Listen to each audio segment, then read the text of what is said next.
So another property that we work to understand pretty early on after the commutative property is the associative property.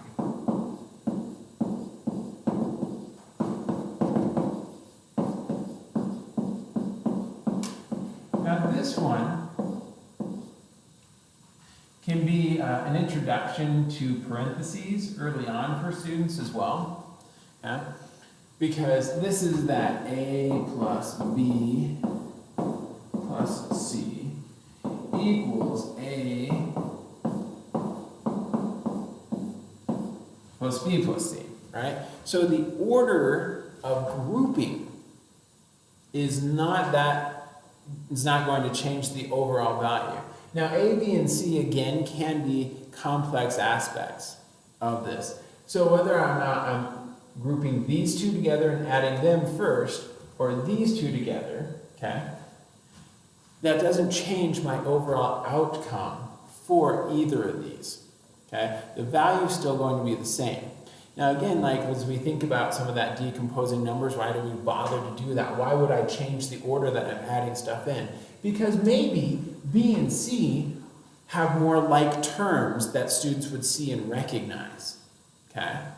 Sometimes we're going to see that, and that helps us to be able to do it. These might be friendlier numbers for them, okay? Even as I'm looking at my own classroom and I'm taking attendance, okay, well, I'm going to start counting each of the full groups or something like that first. So I'm saying, okay, that's a group of 4, group of 4, group of 4, group of 4, and then I'll count the individual ones afterwards. I'm adding each of these groups of 4 because that's easier for me. Okay, I've got 4 groups of 4 and then 2 groups of 3. Okay, I'm doing those things and adding them in a particular order that makes it flow and go more easily for me. And so we do this to help ourselves all the time. So this in and of itself, the associative property, is talking about how we're going to group. Okay, so if we're doing things in a particular order, okay, so it kind of builds off the commutative property, but now we're doing commutative property in groups, okay? And so that way I can rearrange, instead of having to say I do this table and then that table and then that table and this table, okay? I can say I'll do those 3 tables, okay? Rearrange my order, even with the grouping aspect, for ease, for convenience, for some purpose and reason, and I can do that.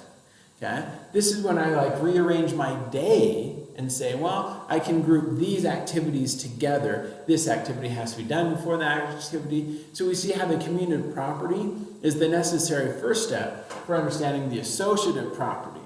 Okay? So even then with this, again works with addition and multiplication. Okay? But with subtraction and division, it doesn't. Okay?